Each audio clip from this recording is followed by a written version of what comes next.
happy to welcome those of you that are here today from the Alexandria House, as well as those who are joining us to hear their stories. They have generously shared with us. The course today, the students you see on the stage today are culminating a course called The Voices of Justice. In that course, they met and interviewed people from the Alexandria House with stories of homelessness, domestic violence, and human trafficking. They then came back and dealt with transcripts, transcribed them, and developed stories based on those transcripts, using the words of the storyteller, but finding their own creative way of processing those words. So sometimes you will have poetry, sometimes you will have movement, sometimes you will have visual without words that give the same story. There are many ways, scenes, monologues, etc., and that you will see. So what has happened is that the storyteller has generously shared their story with one of these students, who has then processed it through their own artistic sensibility, still being faithful to the words of the storyteller, and finally are gifting that back today to the storyteller and to you. You become a really critical, essential part in closing the circle that started with the storyteller, moved through and transformed the artist, student, and now ends up as a gift back to you. Your response back closes that circle, and we are so grateful that you are here today to help us culminate this wonderful event. This is our first year with Alexandria House, and we hope it's not our last. We love having our students be able to come and learn so much from you. Now we welcome you to join and hear the stories from Alexandria House.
So my story is that my brother was killed because he was an abuser, domestic violence. And that's probably the closest I got to him. I often thought, well, there is another side to everything, and while I would not expect sympathy, I wanted change. I was trying to keep this in my head, but my mother, who just died in this drunk driving car crash in September, and so 3 months we were back. It was like every 3 months something happened, you know. In June, my little nephew, Jeffrey, 3 years old, some kid pushed him off in the pool. That was June. And then September, you know, my mom, and in between that, her husband, my stepfather, he died. And then my cousin's husband. Then my husband that I was married to. He was in his 30s when he died. So I had to raise the kids by myself. There were 3 boys, and my oldest, Christopher, he died October of 9 years ago. He had gotten his own apartment with this lady. They'd found the male dead. Yep, my son. It was like every 3 months something happened. My mantra or saying is, from the time you are born to the time you leave in a hearse, ain't nothing so bad that it couldn't get worse. Really hard. Really toxic. Really confused. Really not having a home or stability. Really tried as a single mom. Really hard. Really drained. Really, really hard. Really hard time. What was really going on? Really, really hard. Really, really hard. Really lost. Really, Like guilty? Really, really tough. Really disappointed. Really? I was shocked. Alexandria really made sure the kids had everything they needed. they wanted to see you like succeed. They really made that possible for me. Really have hope. Really crazy. Really stressful. Really hard. Really cool. Really hard. Really confused. Really hard. Really bad. Really hard. Dramatic. Really. Different. She really wanted me to feel safe. Really, really hard. Really stubborn. Really loving. I really appreciate the moments that we do have together. Really good.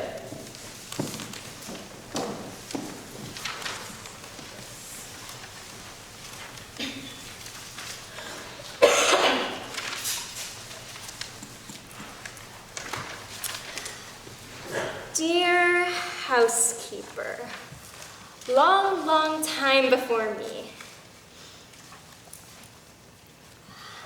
I tried to write letter to police. I think is very hard. I don't think believe or something like that. I have like a taping of you. It have the sex work with her husband. Little tape, they have good song, like Indonesia song. And I really miss that song. I keep it. I don't necessarily want to keep because the tape have you. I keep it because the song from Indonesia, I really missed it. I cannot see the judge, only my niece, because the problem is with my niece. When people come to me, okay, your case is already done, you winning the case. Not winning the money, I don't care about the money. For me and my niece, we just dealing with the right thing, you know. We coming and not trying to do the bad thing. We are coming, try to, you know, work. But the people is not doing the right way. Why, they have to do it, my niece, like that. Why have to, what they call it, to having sexual or something like that? That is not right. Especially, we are the poor people. Already bad name, and why you have to do that is more bad, right? Is really bad. If my family know, I don't think so they accept me back. I don't want to go home. I don't want to embarrass my family. If I tell them anything, they didn't believe what I do because poor people, they never believe. They thought poor people is always lie or something like that. That's why we're not telling my family what happened here.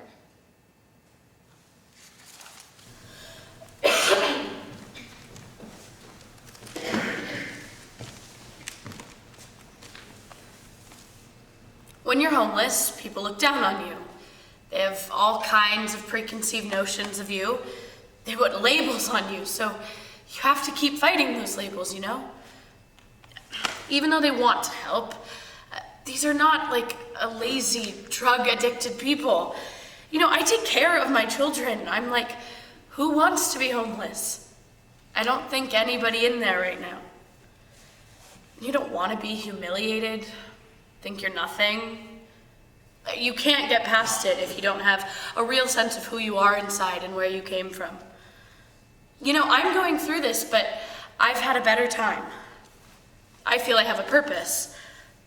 I have children. I feel I have a purpose. Your husband's really concerned about you? What part of he's not my husband don't you understand? On my file, there's like red sticky notes everywhere that I asked the nurses to put there that they don't give any information to this person. Don't go to this person. Don't tell this person where I am, but you're talking to him. Well, yeah, but he called and he's very concerned. Well, can you talk to anyone else in my life? I told you, he's not my husband. He's not a good guy. Do you have someone else we could contact? Call my aunt. I've been on the phone with her. She said she'd talk to you and give you more background information. The actual truth, my aunt said she's gonna fly out. She basically said, like, they let you out of there, I will be there. I will come get you. I will fly from Virginia. I will come get you. I'll see what she says. Okay. He's gonna call her and he's gonna see, like, this is all cool. She's gonna fly out. You'll need to stay another 2.5 days. Why? Well, your husband is just really concerned.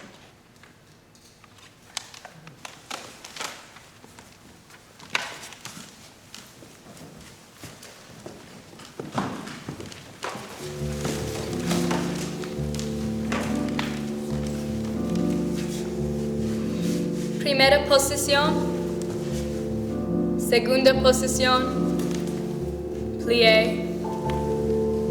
Primera posición, segunda posición, plié. That was originally my dream. I wanted to be a ballet teacher. I was like a really dedicated student, like I loved it. It was a ballet academy in Guatemala. They were the ones that do the shows, you know, the theater, the National Theater. So when you're in an academy for real, you get to earn it, you know? It's like you have to earn your shoes, you have to earn your color whenever you move up. It was a lot of nice structure growing up, ballet. That was my dream. I did not see my grandma dead. I did not know how they buried her. I did not know what she was wearing. I had this dream. She came into my room while I was in bed and her hair was down. She was wearing this long white gown with long sleeves, but she was not a person. She was not walking. It was like a figure holding light of my grandma. I was not scared or anything. I was just really listening to her. And I almost thought she was just like an angel. And you know, now when I look back, I really wonder, was it my grandma or was it an angel? Because she looked young, and I remember just this face, and she was just talking and talking to me, and I can't remember what she was saying, but I was looking at her mouth and all her energy because she was just glowing. And it felt very calming to me and very reassuring. And for that moment, I knew everything was going to be okay, no matter what happened. That was my dream.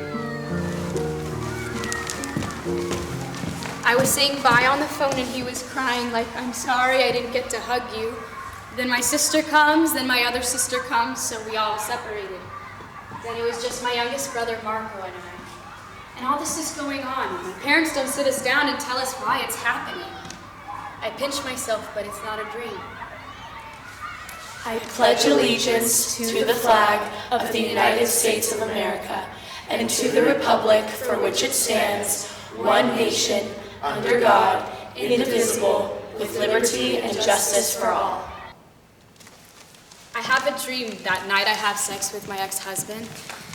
I'm looking downtown, and this man comes floating up to my window in a yoga position. Very intense, beautiful eyes, just gorgeous. He has his hair long, slicked back in a ponytail. He's dressed in black. He's staring back at me. And he said, "This is the night I slept with my ex-husband for the first time," he said. Now you're gonna know what suffering really is. That was my dream.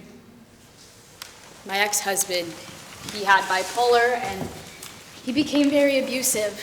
I had to tiptoe around him. It was exhausting. I pinch myself, but it's not a dream.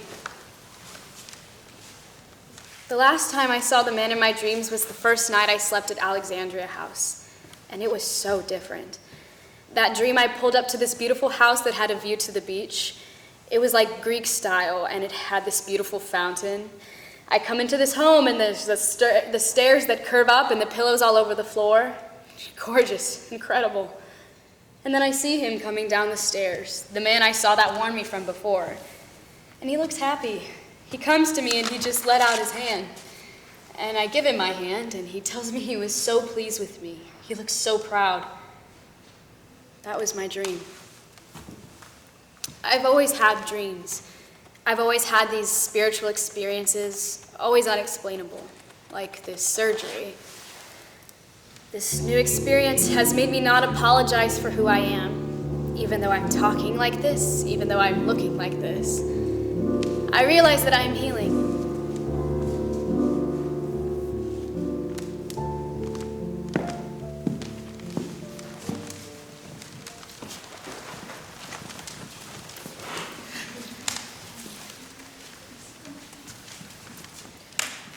Be on your best behavior. I don't care if you don't like each other. Get along today because we have to impress this lady named Teresa. Yes, Mom. I mean, even if you act stupid, I'm going to hurt you bad. Yes, Mom.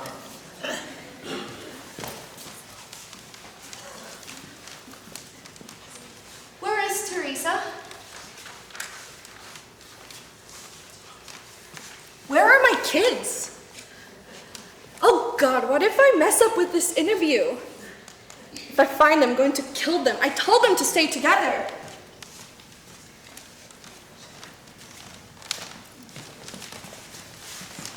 Mom, I just know we're gonna live here.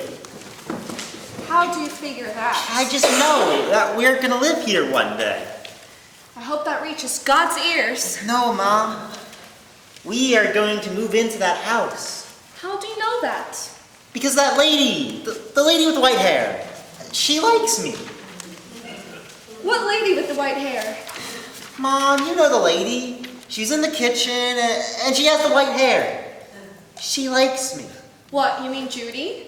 Yes, I mean Judy. She likes me. Boy, people don't like you. That was just a Christmas spirit. She was just being nice because we're in the Christmas season. Everyone is nice during the holidays. No, Mom. I just know we're going to live in that house. I know it. Because the lady with the white hair, she likes me.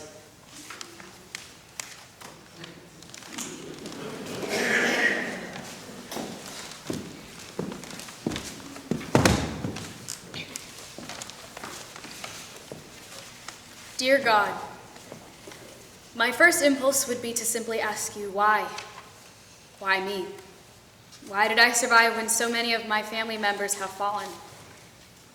But the strength to continue on with life comes with you. Where you leave me, God, I follow. I'm still involved with my church, which is Baptist, but I go to Mass for Ash Wednesday and Easter, and I feel so at home there. I know I'm blessed, and I just feel like that's my direction, and I have an ability to reach out and touch, if you will, somebody. And I feel like all my community service and ministry work has been geared towards bringing everyone together, a spiritual recognition that no matter what you've been through, there is someone who has been through worse. My mantra or my saying is, from the time you are born to the time you leave in a hearse, ain't nothing so bad that it couldn't get worse. Meaning that whatever's happening to you now, you need to be grateful and thankful and just go from there. I just feel at home when I'm talking about your goodness and grace. I've been blessed and re-blessed. Judy even said to me, "Do you realize how much you've grown?" I told her I obviously knew. I had a feeling from God.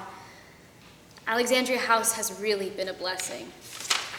I thought my reason for being at the Alexandria house was so miserable at first, but I do feel like I want to be a spiritual coach. You know, where I live now, it's the retired nuns, so it's like I live in Nunsfield. The nuns keep asking me to pray for them, and I always ask myself, why me? I just feel the thoughts inside me, and whatever else I can do, at least I get to pray. I realize I am the miracle. Every so often I play bingo with the retired nuns, but they never let me win. After my husband died 30-something years ago, I didn't remarry. Couldn't find anyone to fool. I met this new guy in Washington, D.C. at the 50th anniversary of the economic development.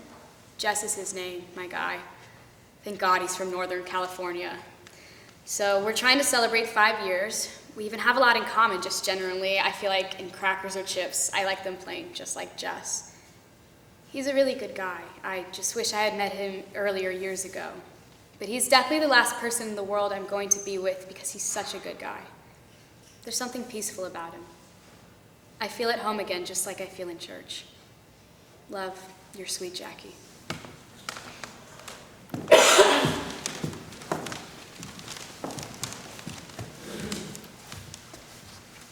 The Union Rescue Mission doesn't put toilet paper or soap or paper towels in their bathrooms. We come into this big house. It was a 2-story apartment, a house in Lancaster. And I don't know if you've ever been to Lancaster, but the houses are humongous. Like, the backyards are to die for. The stalls don't have doors on them. They hang like shower curtains. This backyard was actually, I found that the weirdest thing that I've seen in the house, because there was grass growing, like dry grass, like weeds everywhere. It was very trashy. Sorry, and very trashy. And I noticed that obsessive trash was on the side of the house, like if nobody had thrown out, like if that was the dump, like if nobody had thrown out the trash and it just stayed there. But everywhere you go, there's little kids running around, and they're like wiping their ass with the shower curtain doors, so they just started taking them down. And so everybody is in there, and it's like, no shower curtains on the showers, no shower curtains on the stalls, just open. Everything just open. But you go upstairs, and then that's when I noticed, oh, okay, what is this place? I went upstairs, and there's tagging is all over the wall. I mean, like, street tagging is like, you know, people like graffiti those bubble writing everywhere. They serve like 3 meals a day. Cool, good. There's no furniture. There's like a mattress on the floor. It's very nasty. It almost stinks like a different type of house. And I think that was the point where I was the worst mom. If you ever heard the term, like, how can you sleep at night? Yeah, I just thought like I literally couldn't sleep. I was like, where have you come? Like, you know, now you're smoking pot, now you're in the dark all day, like it's dark in that house. She had also boarded the windows from the sun, so it was really dark. There was no electricity, there was no gas, it was just sad. There's zero choice about what you eat. It's breakfast, lunch, and dinner. If you miss it, you miss it. The meal times are like 15 minutes, so you could be in line, but they'll be saying breakfast is done, and that means you don't eat. You must have been late getting down there. It's always your fault. And finally, I got the answer. They called me back, and that's how I got to Alexandria House. And it literally, like, saves my life. I have somewhere to stay. I stayed here for a whole year of stability. To be stable for a year after like going 6 years hard in the street, it was just, I felt like I could be who I was, who I am. And then I got to Alexandria House, and I was like, who are these people? Are they genuine? But when they say I can ask them for any toiletries, I mean do they mean any that you use, or do you mean just like specific ones? Like, do you only mean shampoo?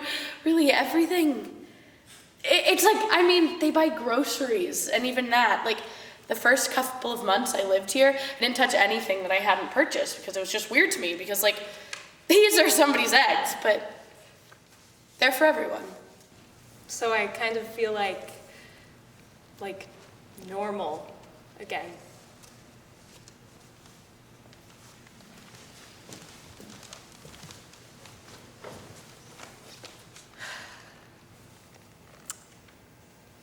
Dear kids,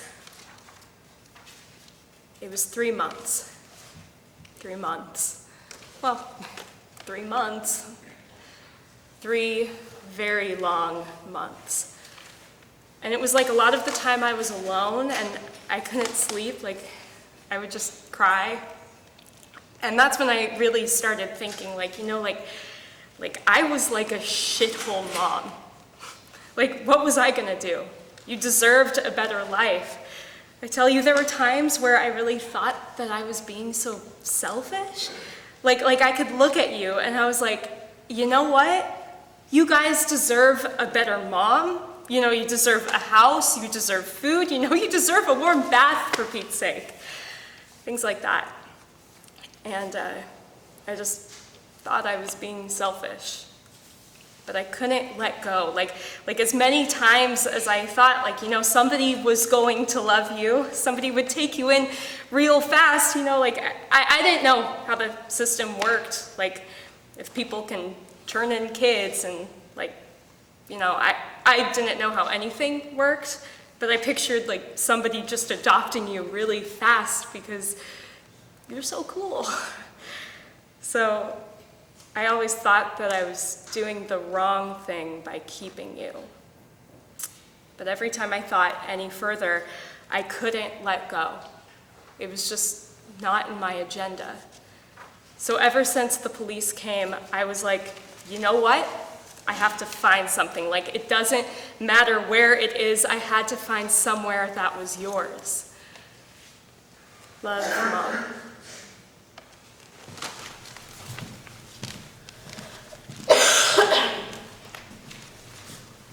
I was at home and I got a knock on the door.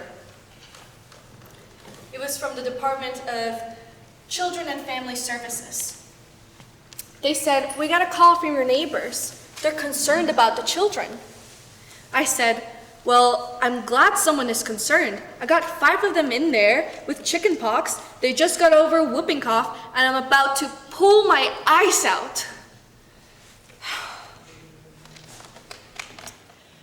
So I welcomed them in, and we talked, and after that talk, I was rendered to be unsafe with the children because I hadn't put any treatment plan in place when I was hospitalized in New York State Psychiatric Hospital years before.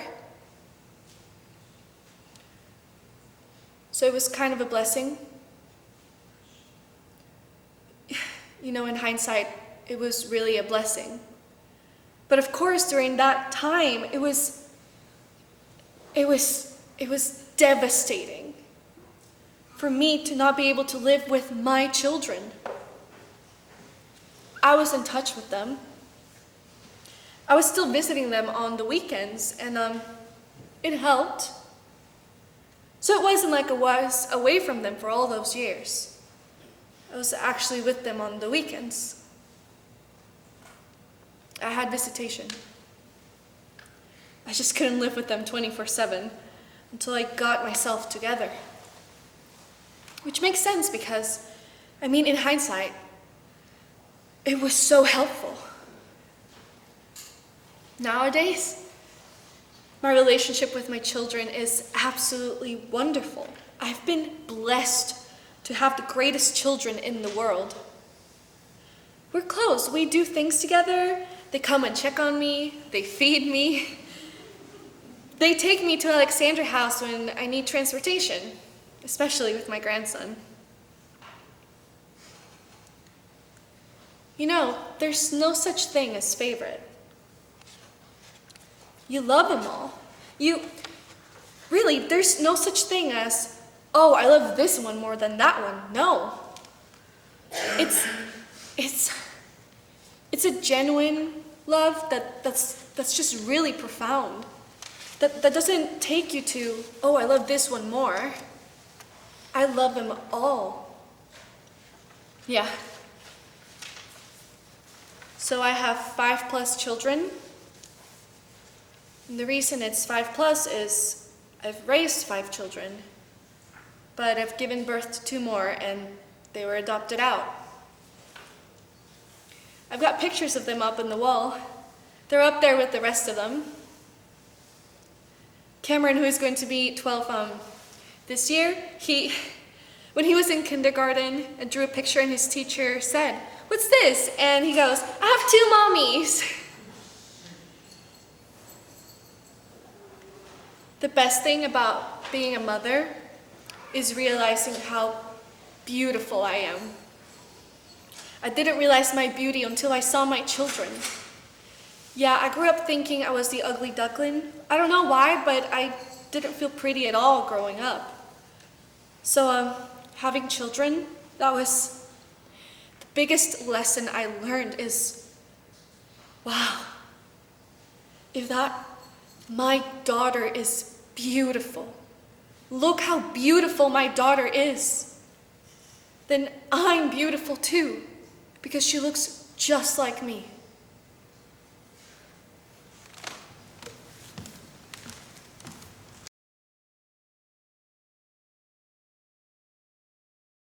East Java, it's like a small town. This city called Malang? Yeah. Every morning in the farms, and I go to school in the afternoon. Growing up, I'm the oldest in my family. I have 2 younger sisters, and my parents are farmers. As the oldest, culturally, I take care of my sister and my cousins. In my freshman year of high school, I was 16. 15 or 6? Probably 15.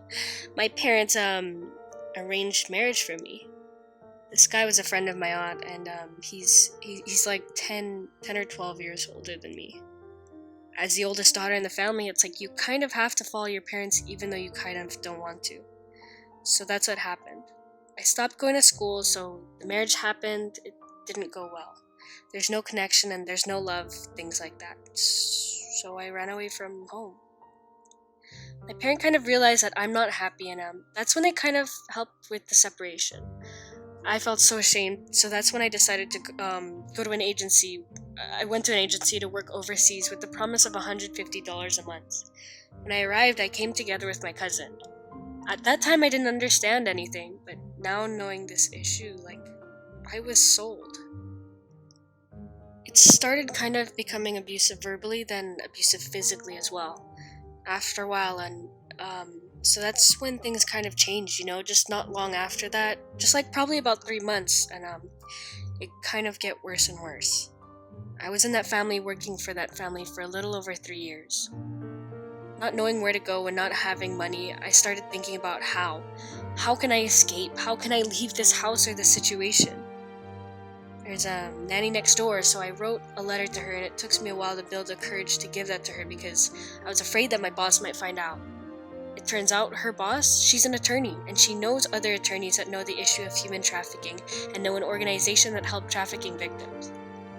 So on that day, she took me directly to CAST. So that's how I connected with Alexandria House. I don't know if I'm able to say something emotionally. I don't think, even though it's been 19 years now, I don't know if I could face her and say something to her, So I don't know, I just want her to see that my life is completely kind of changed, that I'm thriving. Knowing that how she used to have a control over me, and now, here I am, kind of thing. Whatever that happened to me, doesn't really define Who you are. Yeah.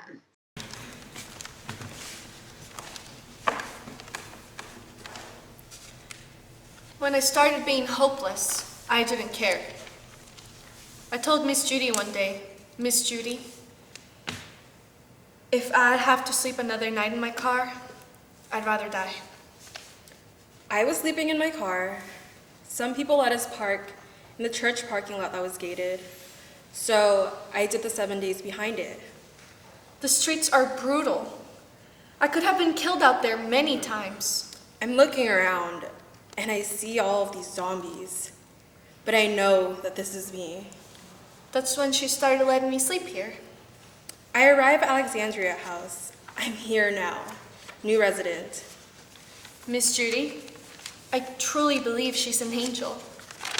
When I look at her, I see wings on her back. Because she has the spirit of my mother, Miss Judy.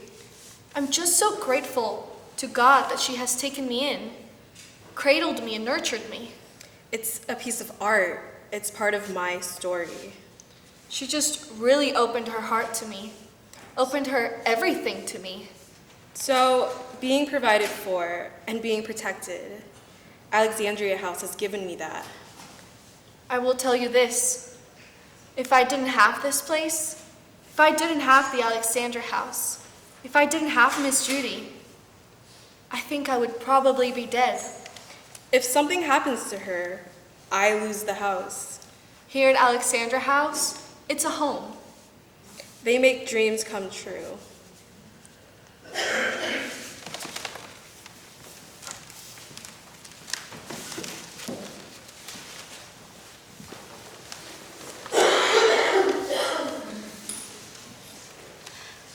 Our case is moving on.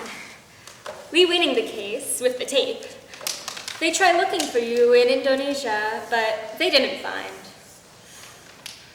Judy's really crying like a baby.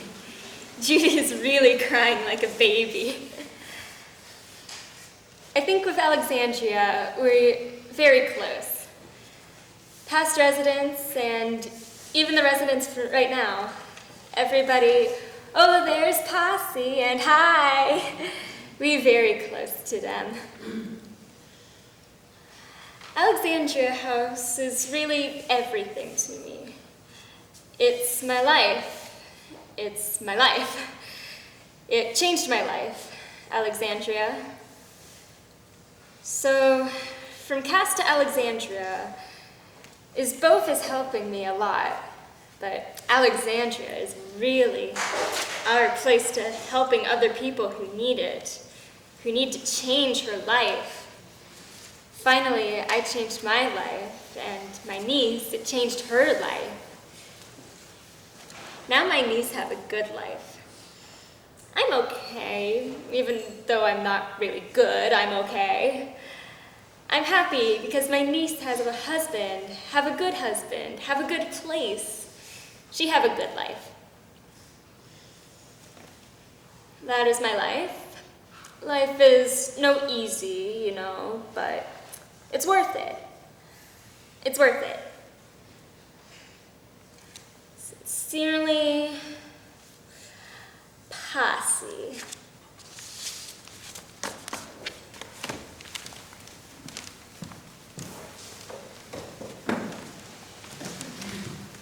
The universe sent me a mental health expert.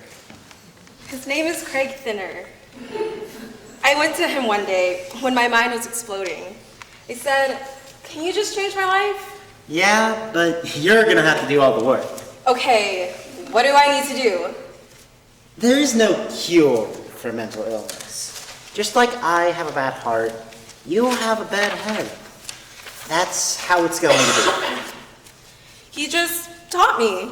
He put me in touch with everything. He told me to take my medication. So I got a paper and a pencil out, and I wrote down what the fuck he told me, and did everything he taught me. And then I was able to function. I learned how to mend that mental health. Mental illness is a real thing, but it's manageable, and I learned how to manage it. All of my therapists, and I've had many, provided years and years of psychiatric services. It don't look like it, but I've been more than prosperous. I am a conqueror. You know, Shantae, I am working on getting you permanent housing. Wow. Do you ever see anyone else besides me? Am I the biggest case you have here, or am I the child that gives you the most problems? Which one is it, Miss Judy? Yeah, all of the above. Oh wow, that's not good. We only stayed there for about 6 months. I came to this house one day, and I think I was doing therapy, and she was like, You have an appointment with low-income housing tomorrow. It'll be at this time, so be there. okay. I guess I gotta clear my schedule for tomorrow, because I just got an appointment, and she said be there, so I'm going to be there. We've been in low-income housing ever since. But I got this thing about living in different places. I don't know why, but I move so much. You're moving again? Yeah, kinda. We just moved again in July. Well, when are you gonna stop all this moving? When you give me this house.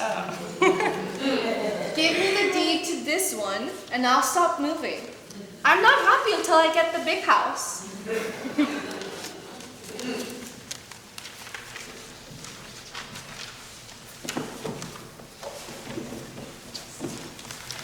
After 1 week, I wanted to call my daughter.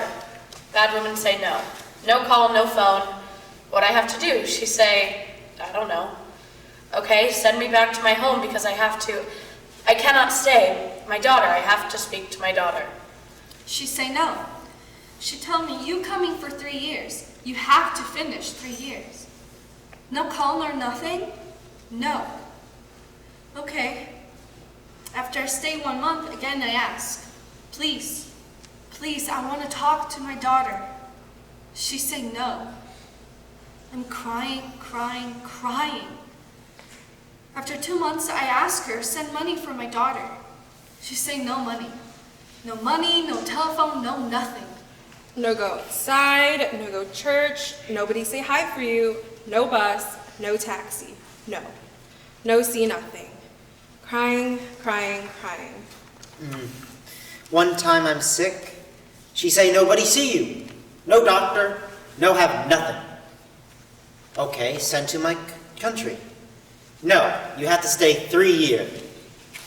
I save your passport. Give me your passport. My passport, everything she take. But I finish 3 years, crying.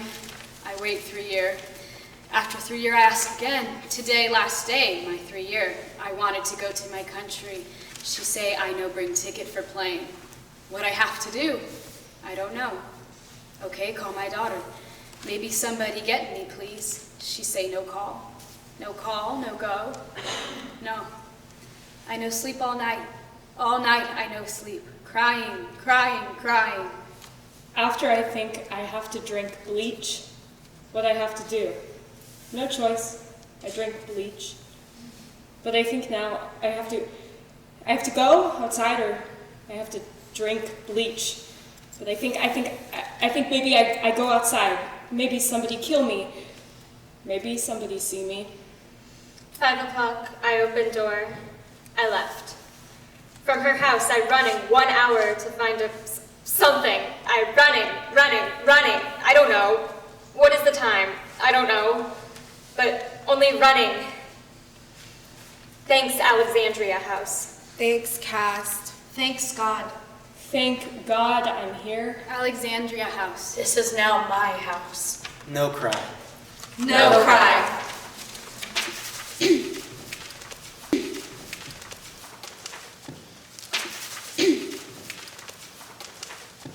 A whirlwind.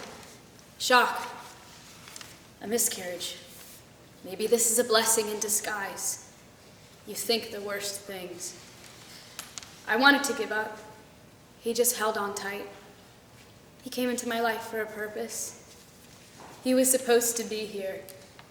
It's a blessing. A whirlwind. 3 months. 3 long months. I just know that we're gonna live here.